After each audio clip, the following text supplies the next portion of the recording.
Je vous salue Marie, pleine de grâce. Le Seigneur est avec vous. Vous êtes bénie entre toutes les femmes, et Jésus, le fruit de vos entrailles, est béni. Sainte Marie, Mère de Dieu, priez pour nous pauvres pécheurs, maintenant et à l'heure de notre mort. Amen. Si nous sommes là ce matin, ce n'est pas d'abord par l'habitude, parce que nous n'avions rien d'autre à faire, ou simplement par la culture. Nous sommes là par conviction. Et si l'Église prie la neuvaine au Saint-Esprit, c'est pour encore plus nous convaincre de ces convictions et d'en vivre, d'être vitalisés, d'être diffusifs. Peut-être nous rappeler pourquoi on est là alors. Nous sommes là parce que là est le vrai bonheur. Là est le vrai sens de notre vie. Là trouve le terme et l'origine de tout ce que nous faisons dans nos vies cachées au public, de retraités, de grands-pères, de grands-mères, de professionnels, d'étudiants, de consacrés, de prêtres, de religieux, de mariés, de célibataires. Là trouve la source et le terme de notre vie. Là, la joie profonde. C'est quoi la joie? C'est d'être avec Dieu, de goûter l'amour du Père, du Fils et du Saint-Esprit en Jésus-Christ, d'être avec Dieu, d'aimer Dieu et de servir Dieu. C'est notre grande joie. Et tout le reste, ce que nous faisons est coloré, vitalisé en vue de cette joie, en vue de diffuser cette joie au service de cette joie. Et l'Église demande de prier pour être renouvelé dans cette adhésion profonde. Mets ton cœur au bon endroit, que ton cœur soit enflammé par le feu de l'esprit, du vrai bonheur. Et il y a, on pourrait dire, deux éléments importants, deux charités. Le reste est que second. La première, c'est aimer la Trinité et la faire aimer. Ça se traduit dans le langage missionnaire de l'Église, amené à la conversion. Le chrétien aime Dieu et le fait aimer en le faisant connaître. Il invite à la conversion et il essaye de se convertir lui-même. Et la deuxième chose, c'est permettre à chacun et à soi-même de servir de la meilleure manière le Seigneur. Ça s'appelle la vocation. La conversion et la vocation sont les deux grands actes de charité du chrétien. Découvrir Dieu, comment le servir. Tout le reste n'est que secondaire. Tout le reste est conséquence de cela. Si nous voulons des éducateurs, des pasteurs, des missionnaires, de saints couples chrétiens, des gens honnêtes, de vrais dirigeants, il nous faut remonter à la cause, leur conversion et leur vocation. La cause des causes, c'est la vocation. Comment servir le Seigneur? À quoi il m'appelle? C'est l'origine de tout. Alors souvent, cette cause n'est pas assez défendue. On défend tout de suite, on promeut des causes secondes, éducateurs, filles, pauvres, etc. Mais la cause des causes qui va faire les missionnaires, les Mères Teresa, les Saint Vincent de Paul, les Louise Élie Martin, c'est l'origine, c'est comment servir Dieu. Et là, notre Seigneur nous ramène à la source. Ton vrai bonheur passe par une redécouverte de qui est Dieu, ta conversion permanente. Et comment le servir? Comment le servir? L'assimilation profonde de ta vocation, la découverte de son discernement. Et tout le reste rejaillira. Donc dans ce temps de Pentecôte, où nous nous préparons à la Pentecôte, où nous faisons la neuvaine, on peut dire véritablement que le Seigneur prépare des missionnaires vocationnels. C'est-à-dire, il prépare des âmes de laïcs, de consacrés, de prêtres, de parents, de grands-parents, à éduquer, à aimer Dieu, à éduquer, à amener chacun à servir Dieu. Et nous pouvons entendre la prière de notre Seigneur, et c'est beau de savoir dans la foi que le Seigneur a porté toutes les prières de l'Église dans sa prière. Toutes les causes de l'Église importantes, il les a portées. Et donc il a porté la mission vocationnelle. C'est d'ailleurs, nous disons souvent, c'est le maître des vocations. C'est le Christ grand prêtre, c'est l'époux de l'Église, l'époux des âmes, c'est le maître des vocations, celui qui nous enseigne à prier, à agir.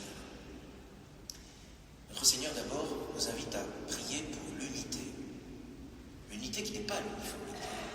Père Saint, garde mes disciples unis en ton nom. L'unité, c'est que chacun comprenne là où il doit être dans le mystère de l'amour de Dieu et de son Église, pour servir mieux le Seigneur, les âmes et le monde. Et donc le Seigneur, il est heureux, je pense vraiment, quand nous faisons bien ce qu'il nous demande de faire. Et de savoir aussi situer ce que nous faisons dans une perspective qui est plus grande que la nôtre. Pour l'Église. Nous donnons notre vie pour le Seigneur et pour l'Église.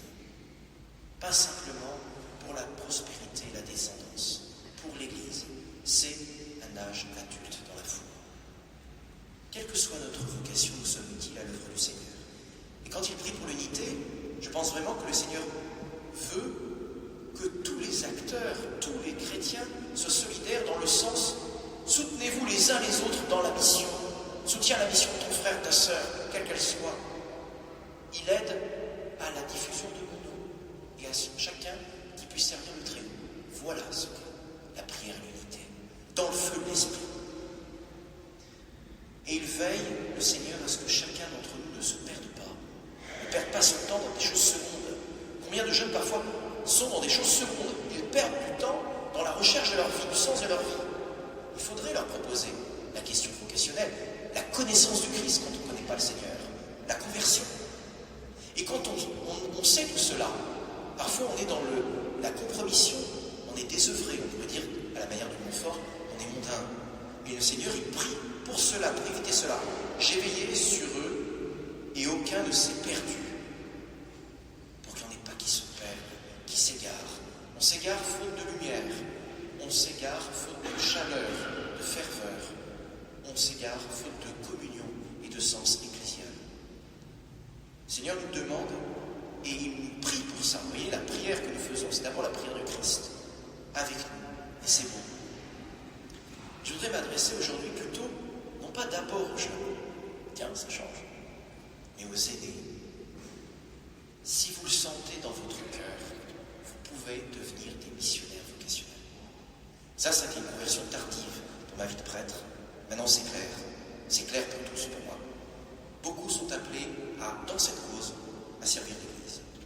Que ce soit des consacrés, des mariés, des prêtres, des jeunes. Le Seigneur appelle des âmes à dire « Il faut que tu m'aides à faire connaître mon nom et à aider d'autres à trouver leur place dans l'Église, leur vocation. » Ça te demandera du courage, de l'audace, dépasser beaucoup de choses, mais je vais te donner mon Esprit Saint. Et c'est très beau de voir que ça implique un chemin de sainteté. Et quand le Christ dit « Pour eux, je me sanctifie moi-même, afin qu'ils soient eux aussi sanctifiés dans la vérité », il est clair que c'est le Christ, il est clair que c'est le chrétien dans le Christ. Puisque nous pouvons faire nôtre la prière du Christ. La petite Thérèse le disait, les prêtres sont invités à le faire, parce que c'est vraiment la prière sacerdotale du Christ des prêtres, mais chacun peut le faire. Seigneur, je veux être un saint pour attirer d'autres à la sainteté. Je me sanctifie moi-même avec ta grâce pour eux, pour les âmes que tu m'as confiées ou que tu me confieras. Tout le monde peut le dire dès son baptême ou la confirmation. J'étais consacré, je me sanctifie avec ta grâce, Seigneur, pour en attirer d'autres à la sanctification, la connaissance de ton nom, et qu'ils te servent dans la sainteté, car la vocation, c'est le chemin de sainteté. Et ça, c'est pour tous, mais pour certains, c'est plus explicite. C'est une cause que le Seigneur demande. Je me suis rendu compte qu'il demandait que des âmes acceptent d'offrir des sacrifices, des jeûnes, de la prière, du temps, dans l'adoration, dans le chapelet, dans le chemin de croix, discrètement, pour prier, pour engendrer spirituellement des vocations. Pour eux, je me sanctifie moi-même. D'autres, il les invite à participer dans l'action pratique. Parler, interpeller, encadrer, aider, informer, éduquer ses enfants autour, à l'école. Vous savez, en ce moment, dans le cycle, il y a quelqu'un qui est professeur. Cette personne a été interpellée par une autre professeure dans l'école qui a entendu parler qu'on pouvait discerner. On n'y croyait pas, mais toutes les structures sont poreuses. L'évangile passe partout. Du coup, aujourd'hui, il est dans le cycle. Incroyable. Donc ça veut dire qu'en fait, Dieu veut qu'on parle partout de ce mystère, il donnera la grâce. Alors, on ne peut pas être au chômage. Récemment, je rencontrais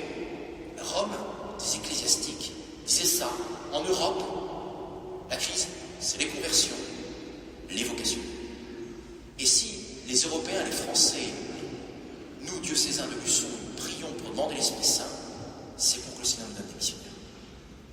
Là où nous sommes.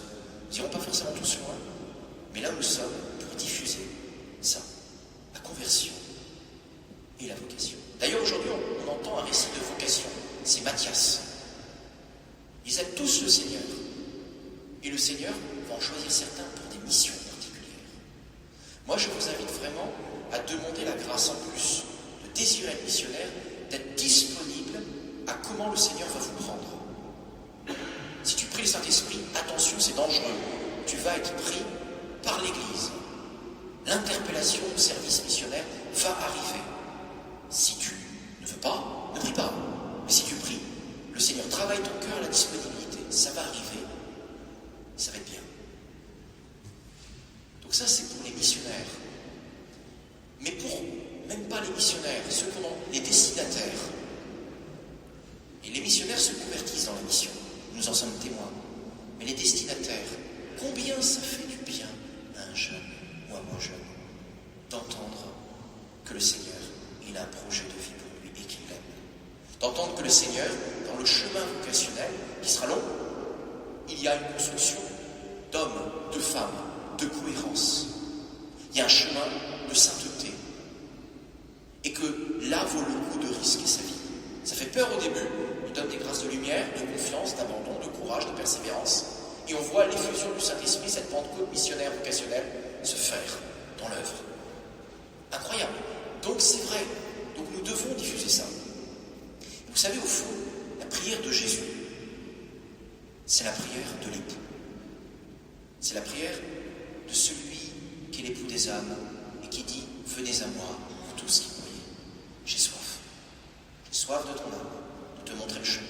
J'ai soif. » Et le Seigneur pourrait se plaindre en disant « On m'en donne si peu. On m'en donne si peu des âmes. Vous en conduisez si peu. » Alors on va dire « Seigneur, on ne sait pas faire.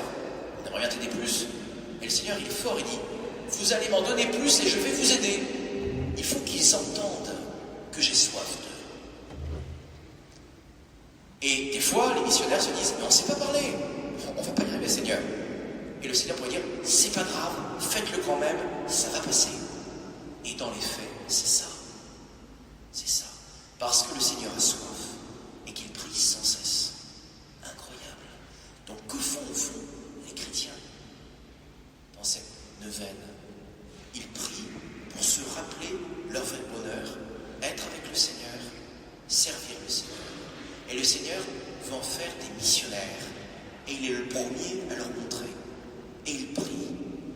C'est comme s'il disait « Je t'ai préparé des grâces pour la mission. Je travaille ton cœur pour la mission. Tu t'adresseras à certaines âmes que tu ne savais pas pour la mission. » C'est incroyable. Et c'est ça. Donc Seigneur, merci pour l'Esprit Saint qui travaille notre cœur à la conversion et à la mission. Merci aux âmes que tu as appelées particulièrement à la mission vocationnelle que tu appelleras. Merci aux jeunes aussi que tu appelles sur le chemin de la vocation qui est le chemin du bonheur. Donne-nous de répondre à cet appel. Donne-nous de travailler à ta Sainte Église. Gloire soit au Père, au Fils et au Saint-Esprit, comme il était au commencement, maintenant et toujours, et dans les siècles des siècles. Amen.